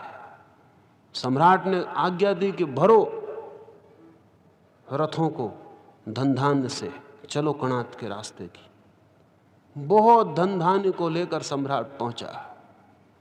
कणाद के चरणों में सिर रखा और कहा कि मैं बहुत धन धान्य ले आया हूं। दुख होता है कि मेरे राज्य में आप रहें और आप कण बीन बीन कर खाएं। आप जैसा महर्षि और कण बीने खेतों में तो मेरा अपमान होता है। तो कणाद ने कहा क्षमा करो, खबर भेज देते, इतना कष्ट क्यों किया, मैं तुम्हारा राज्य छोड़कर चला जाऊं। सम्राट ने कहा आप क्या करते हैं, कैसी बात कहते हैं, आप मेरी बात नहीं समझे। कणाद तो उठ के खड़े हो गए, ज्यादा तो कुछ था नहीं, जो 2-4 किताबें थी बांधने लगे। सम्राट ने कहा आप ये क्या करते हैं। कणाद ने कहा तेरे राज्य की सीमा कहाँ है वो बता, मैं सीमा छोड़ बाहर चला जाऊं, क्योंकि मेरे कारण तू दुखी हो तो बड़ा बुरा है। सम्राट ने कहा ये मेरा मतलब नहीं है, मैं तो सिर्फ ये निवेदन करने आया कि बहुत धन धान्य लाया हूं, वो स्वीकार कर लें। कणाद ने कहा उसे तू वापस ले जा, उसे तू वापस ले जा, क्योंकि उस धन धान्य की व्यवस्था और सुरक्षा और सुविधा कौन करेगा, उसकी देखरेख कौन करेगा। हमें फुर्सत नहीं, हम अपने काम में लगे। थोड़ी सी फुर्सत मिलती, सुबह घूमने निकलते हैं, उसी में खेत से कुछ दाने बीन लाते हैं, उससे काम चल जाता है, कोई झंझट हमें है नहीं। तू अपनी ये सब वापस ले जा, इसकी फिक्र कौन करेगा। और हम इसकी फिक्र करेंगे कि हम अपनी फिक्र करें जिस खोज में हम लगे। तू जल्दी कर और वापस ले जा, और दोबारा इस तरफ मत आना, और अगर आना हो तो खबर कर देना, हम राज्य छोड़ के चले जाएंगे। हम कण कहीं भी बीन लेंगे, सभी जगह मिल जाएंगे। अब ये जो आदमी है इसे कण बीनने में सुविधा मालूम पड़ती है, क्योंकि कोई व्यवस्था नहीं करनी पड़ती, कोई मैनेजमेंट में नाहक समय जाया नहीं करना पड़ता। नहीं तो बहुत मालिक घूम फिर के मैनेजर ही रह जाते, लगते हैं कि मालिक हैं, होते कुल जमा मैनेजर हैं। एंड्रू कार्नेगी अमेरिका का अरबपति मरा तो उसने अपने सेक्रेटरी से पूछा ऐसे ही मजाक में कि अगर दोबारा जिंदगी फिर से हम दोनों को मिले तो तू मेरा फिर से सेक्रेटरी होना चाहेगा कि तू एंड्रू कार्नेगी होना चाहेगा और मुझको सेक्रेटरी बनाना चाहेगा। उस सेक्रेटरी ने कहा आप नाराज तो ना होंगे। एंड्रू कार्नेगी ने कहा कि नाराज क्यों होऊंगा, बिल्कुल स्वाभाविक है तू एंड्रू कार्नेगी बनना चाहे। उसने कहा माफ करें, मैं ये नहीं कह रहा, मैं ये कह रहा हूं कि मैं फिर सेक्रेटरी ही होना चाहूंगा। एंड्रू कार्नेगी ने कहा पागल, तू एंड्रू कार्नेगी नहीं बनना चाहता। उसने कहा बिल्कुल भूल के नहीं, आपको जब तक नहीं जानता था तब तक तो कभी भगवान से प्रार्थना भी कर सकता था, अब कभी नहीं कर सकता। उसने कहा कारण क्या है? तो उसने कहा कि मैंने अपनी डायरी में कारण नोट किया हुआ है। उसने अपनी डायरी में लिख छोड़ा था कि हे परमात्मा, भूल के मुझे कभी एंड्रू कार्नेगी मत बनाना, क्योंकि एंड्रू कार्नेगी अपने दफ्तर में सुबह 9 बजे आता, चपरासी 10 बजे आते, क्लर्क 10:30 बजे आते, मैनेजर 11 बजे आता, डायरेक्टर्स 1 बजे आते, डायरेक्टर्स 3 बजे चले जाते, 4 बजे मैनेजर चला जाता, फिर क्लर्क चले जाते, फिर चपरासी चले जाते। एंड्रू कार्नेगी 7:30 बजे शाम को जाता। मुझे कभी एंड्रू कार्नेगी मत बनाना। अब ये एंड्रू कार्नेगी 10 अरब रुपए छोड़कर मरा है, लेकिन मालिक नहीं था, मैनेजर भी नहीं था, चपरासी भी नहीं था। चपरासी भी 10 बजे आता, चपरासी भी 4:30 बजे चला जाता। एंड्रू कार्नेगी चपरासी से पहले मौजूद है, चपरासी के बाद दफ्तर छोड़ रहे हैं। ये आखिर ये आदमी मैनेज कर रहा है किसके लिए? नहीं, लेकिन इसका भी अपना टाइप है, वो तीसरा टाइप है, वो धन वैश्य का टाइप है। इसे प्रयोजन नहीं है ना ज्ञान से ना शक्ति से, इसे महाराज्यों से प्रयोजन नहीं है, इसे ब्रह्म से कोई वास्ता नहीं है, इसे ब्रह्मांड से कुछ लेना देना नहीं, दूर के तारों से मतलब नहीं, पास के रुपए काफी हैं। ये तिजोरी बड़ी करता जाए, भरा चला जाए। ये भी इसका टाइप है, ये वैश्य का टाइप है। धन इसकी आकांक्षा है। चौथा एक शूद्र का टाइप है, श्रम उसकी आकांक्षा है। ऐसा नहीं है जैसा हम साधारणतः समझाया जाता है कि कुछ लोगों को हम मजबूर कर देते हैं श्रम के लिए, ऐसा नहीं है। अगर कुछ लोगों को श्रम ना मिले तो उनके लिए जीना मुश्किल हो जाए। खाली सभी लोग नहीं रह सकते। अभी अमेरिका में कठिनाई आनी शुरू हुई है क्योंकि श्रम का काम समाप्त होने के करीब है, मशीनें करने लगी हैं। और अमेरिका के सब बड़े विचारशील लोग, चाहे जैकस इलूल हो और चाहे कोई और हो, वो सब इस चिंता में पड़े हैं कि 10-15 साल में सारा ऑटोमेटिक इंतजाम हो जाएगा, सब मशीनें काम कर देंगी। तो अब सवाल यह है कि लोग काम मांगेंगे तो हम काम कहां से देंगे? और लोग काम मांगेंगे क्योंकि लोग बिना काम रह नहीं सकते। कुछ लोग तो रह ही नहीं सकते बिना काम। एक दिन मैं ट्रेन में सफर कर रहा था, थका था, किसी गांव से भीड़ भाड़ से लौट रहा था, तो मैंने सोचा कि अब 24 घंटे सोया ही रहना है। पर एक सज्जन और मेरे कंपार्टमेंट में थे।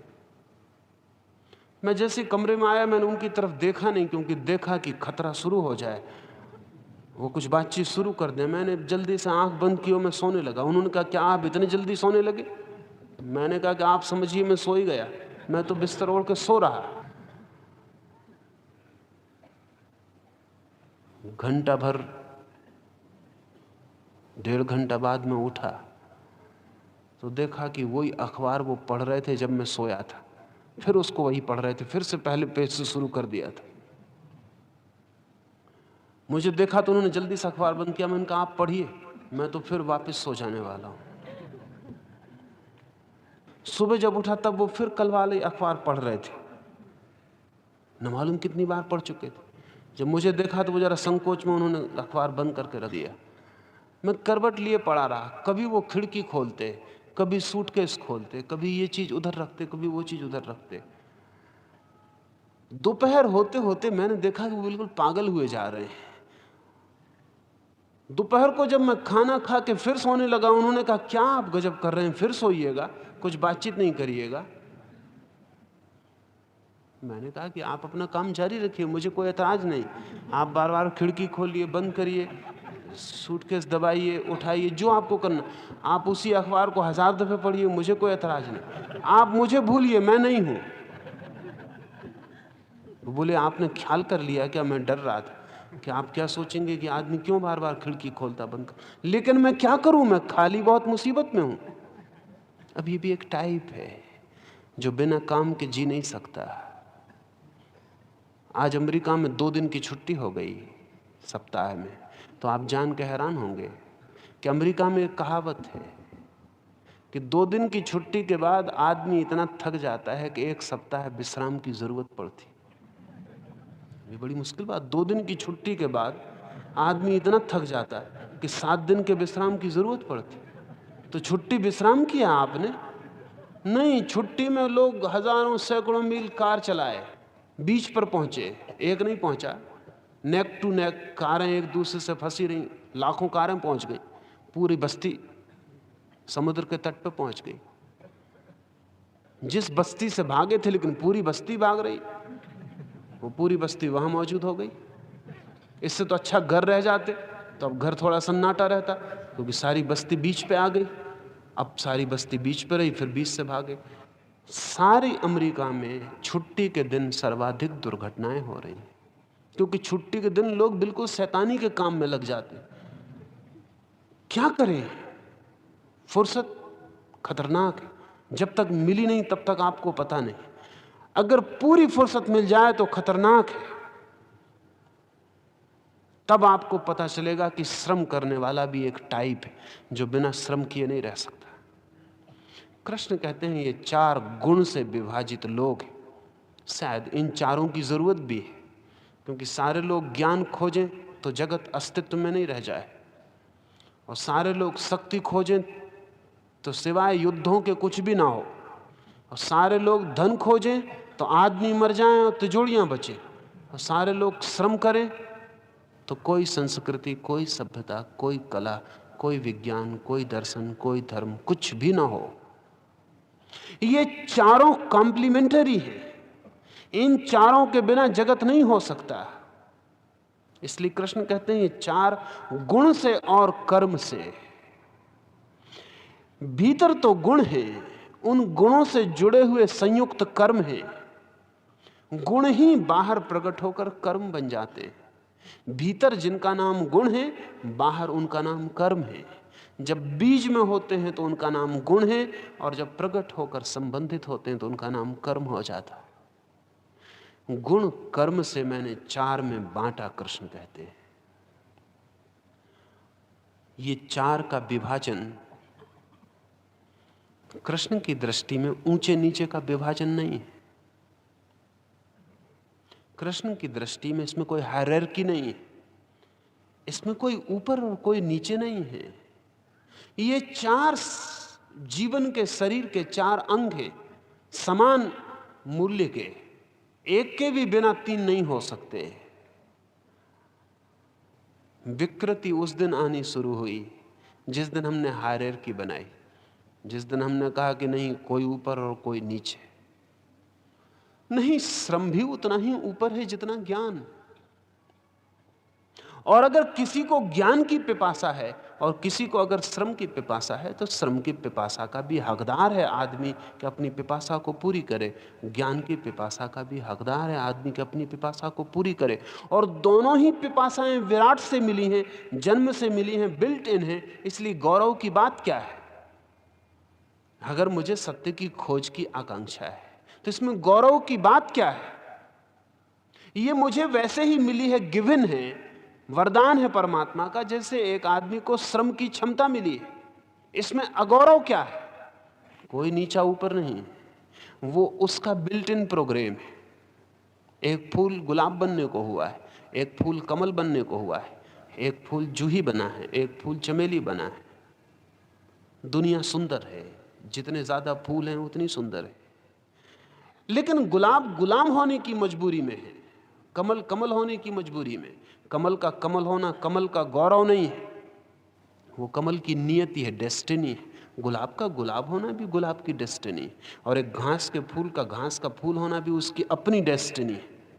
और मजे की बात यह है कि जब घास का फूल अपने पूरे सौंदर्य में खिलता है तो किसी गुलाब के फूल से पीछे नहीं होता। आपके लिए होगा, क्योंकि बाजार में बेचेंगे तो घास के फूल का दाम नहीं मिलेगा। लेकिन घास के फूल के लिए, खुद घास के फूल के लिए, घास का फूल जब पूरी तरह खिलता है तो उतनी ही एक्सटेसी में, उतने ही हर्षोन्माद में होता है जितना जब गुलाब का फूल अपने पूरी पखरियों को खिला के नाचता है सूरज की रोशनी में। दोनों अपने आनंद में होते हैं। और सूरज घास के फूल से ये नहीं कहता कि शूद्र हट, मैं सिर्फ गुलाब के फूलों के लिए आया हूं। नहीं, सूरज उतने ही आनंद से बरसता है घास के फूल पर, चांद उतने ही आनंद से अमृत बरसाता है, हवाएं उतने ही आनंद से घास के फूल को भी नृत्य और थपकी देती हैं जितनी गुलाब के फूल को देती हैं। इसमें कोई भेदभाव नहीं है। जगत के अस्तित्व के भीतर कोई भेदभाव नहीं है। गुण भेद है, भेदभाव नहीं है। कोई नीचा ऊपर नहीं है, विभाजन है, शत्रुता नहीं है।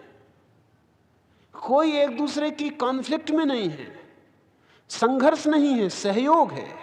कृष्ण के लिए जिस दिन वर्ण की उन्होंने बात कही, चारों वर्ण एक अंतर सहयोग था, एक इनर कोऑपरेशन था, एक ऑर्गेनिक यूनिटी थी, एक चारों के बीच एक शरीर संबंध था।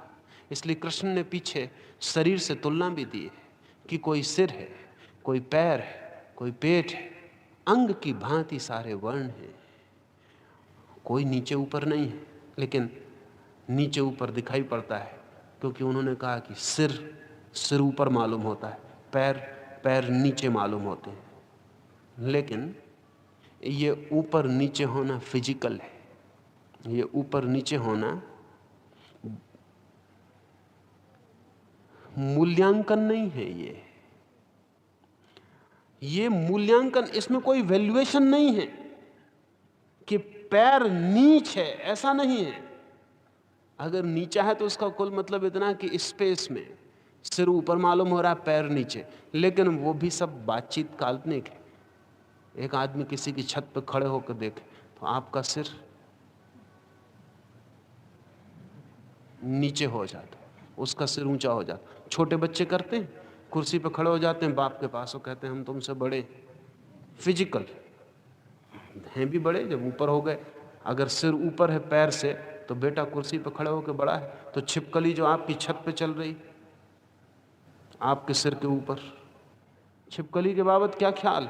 ब्राह्मण के ऊपर छिपकली चल रही, छिपकली बहुत ऊपर। ये ऊपर नीचे की बचकानी बातें हैं, इसमें कुछ भेद, कोई मूल्यांकन कृष्ण के मन में नहीं है, किसी के मन में नहीं था। हमारे मन में पैदा हुआ, हमने थोपा। तो कृष्ण कहते हैं गुण और कर्म के अनुसार मैंने विभाजित किया व्यक्तियों को। गुण भीतरी क्षमता, कर्म बाहरी अभिव्यक्ति, कर्म मैनिफेस्टेशन। ध्यान रहे, गुण जब कर्म बनता है तभी दूसरों को पता चलता है। जब तक गुण रहता है तब तक किसी को पता नहीं चलता, दूसरों को नहीं, खुद को भी पता नहीं चलता। खुद को भी पता तभी चलता है जब गुण कर्म बनता है। जब एक व्यक्ति अपने को प्रकट करता है अपने कर्मों में, तभी आपको भी पता चलता है और उसको भी पता चलता है कि वो क्या है। गुण बीज की तरह छिपा हुआ अस्तित्व है, कर्म वृक्ष की तरह प्रकट अस्तित्व है। गुण और कर्म के अनुसार विभाजित मनुष्य हैं। इस विभाजन को कभी भी तोड़ा नहीं जा सकता, इस विभाजन को इंकार किया जा सकता है, कानून बनाया जा सकता है कि ऐसा कोई विभाजन नहीं है, विधान बनाया जा सकता है ऐसा कोई विभाजन नहीं, लेकिन विभाजन जारी रहेगा। अगर हम एक कानून बना लें, और कोई कठिन नहीं है, हम एक कानून बना दें कि स्त्री पुरुषों के बीच कोई विभाजन नहीं, कानून बनाया जा सकता है, मेजॉरिटी चाहिए, और हमेशा मेजॉरिटी हर तरह की बेवकूफ़ी के लिए मिल सकती। अगर आपकी धारा सभा में, आपकी असेंबली और पार्लियामेंट में बहुमत तय कर ले कि स्त्री पुरुष में कोई फासला नहीं है, कानून बन सकता है, लेकिन कानून बनने से प्रकृति नहीं बदल जाती।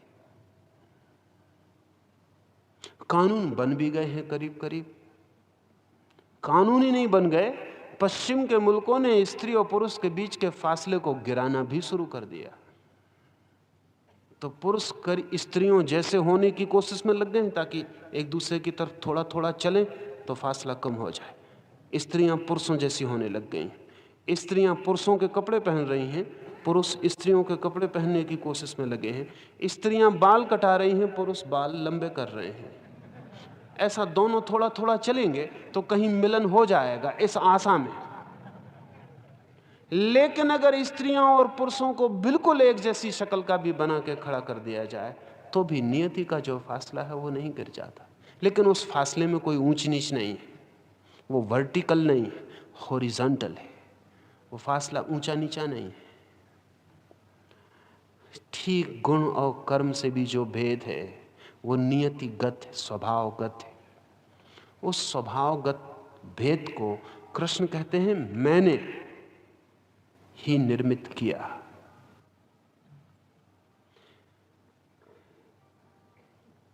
इस विभाजन को स्वाभाविक परमात्मा से आया हुआ विभाजन वे कह रहे हैं।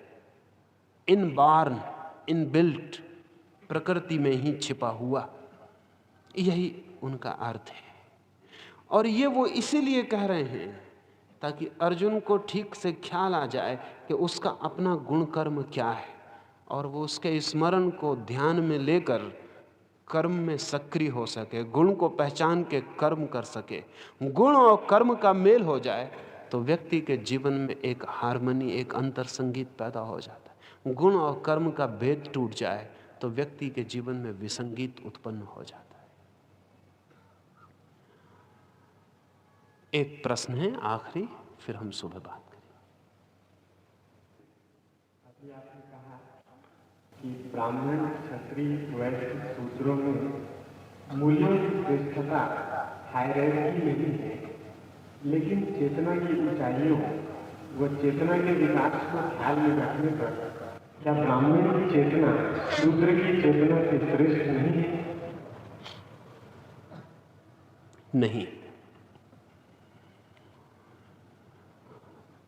चेतना किसी की श्रेष्ठ नहीं है। चेतना श्रेष्ठ होती है अपने गुण को पूरा उपलब्ध कर लेने पर, किसी की भी श्रेष्ठ हो जाती है। अगर ब्राह्मण ज्ञान के साथ आत्मसात हो जाए तो उसकी चेतना श्रेष्ठ हो जाती है। अगर क्षत्रिय शक्ति के साथ आत्मसात हो जाए, एक हो जाए। अर्जुन जब तीर चलाए तो तीर और अर्जुन अलग अलग न रह जाएं, अर्जुन तीर बन जाए। अर्जुन जब तलवार हाथ में ले तो हाथ और तलवार के बीच का फासला गिर जाए, हाथ और तलवार एक हो जाए। तो ब्राह्मण जब ध्यान में पूरे लीन होकर ब्रह्म के साथ एक होता है, जिस अनुभव को उसकी चेतना उपलब्ध होती है उसी अनुभव को अर्जुन की चेतना भी उपलब्ध हो जाएगी जब वो घूमती हुई तलवार के साथ एक हो जाएगा। अर्जुन के लिए वही ध्यान बन जाएगा। जापान में मंदिर हैं, जिन मंदिरों पर तलवारों के चिन्ह बने हुए। जापान में क्षत्रियों का एक समूह हुआ, समुराई। मंदिरों पर तलवार, और मंदिरों के भीतर तलवार सिखाने के लिए स्कूल है। कभी बहुत चौंकने की बात मालूम पड़ती, मंदिर के भीतर तलवार चलाने का स्कूल, तलवार की ट्रेनिंग। पागल हो गए हैं आप, मंदिर में तलवार चलाना सिखा के क्या करिएगा। लेकिन समुराई कहते हैं कि हम क्षत्रिय, हम तो तलवार की चमक पर जब एक हो जाएंगे, जब तलवार और हमारे बीच कोई फासला न रहेगा, तलवार का नृत्य ही जब हमारे प्राणों का नृत्य हो जाएगा, हम बिल्कुल एक हो सकेंगे। वही हमारा ध्यान है, वही हमारी समाधि है, वहीं से समाधि मिल जाएगी। अगर श्रम का आतुर व्यक्ति अपने श्रम में इतना डूब जाए कि पीछे कोई भी ना बचे, फावड़े से खोदता है जमीन को या काटता है लकड़ी को कुल्हाड़ी से, उसकी कुल्हाड़ी के उठने के साथ ही उसका भी उठना हो और कुल्हाड़ी के गिरने के साथ उसका भी गिरना हो, कुल्हाड़ी और उसके बीच कोई अंतर न रह जाए, तो वो उसी ध्यान को उपलब्ध हो जाता है जो ब्राह्मण अपनी कुटी में बैठकर ध्यान करके उपलब्ध होता है। ध्यान चारों वर्ण के लोग अपने अपने ढंग से उपलब्ध हो सकते हैं, और जो भी चेतना ध्यान को उपलब्ध हो जाती है वो श्रेष्ठ हो जाती है। श्रेष्ठता का संबंध शूद्र, ब्राह्मण और वैश्य और क्षत्रिय से नहीं है, श्रेष्ठता का संबंध ध्यान से है। जो चेतना ध्यान को उपलब्ध हो जाए किसी भी मार्ग से, वो चेतना श्रेष्ठता को उपलब्ध हो जाती है। श्रेष्ठता ध्यान से उपलब्ध होती है। और 4 तरह के ध्यान होंगे मोटे, शूद्र के लिए, ब्राह्मण के लिए, क्षत्रिय के लिए, वैश्य के लिए। तल्लीनता, इतनी तल्लीनता कि भीतर से कर्ता मिटी जाए, एक हो जाए। ये एकता किसी भी भांति आ जाए, ये प्रयोगशाला में आ जाए वैज्ञानिक को, ये नृत्यकार को नाचते हुए आ जाए, ये वाद्य बजाने वाले वीणा वादक को वीणा में आ जाए, ये शिक्षक को पढ़ाने में आ जाए, ये गिट्टी फोड़ने वाले को गिट्टी फोड़ने में आ जाए, ये कहीं भी आ जाए, ये ध्यान जहां भी आ जाए वहीं श्रेष्ठता चेतना की उपलब्ध हो जाती है। चेतना की श्रेष्ठता वर्ण पर निर्भर नहीं, चेतना की श्रेष्ठता ध्यान पर निर्भर है। और कुछ सवाल होंगे तो कल सुबह। आज की रात की बैठक पूरी हुई।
The responses to sutras and voice recording on this audio format are the copyright of Osho International Foundation. Copyright dates 1953 through 2003. All rights reserved. Reproduction in any media is prohibited.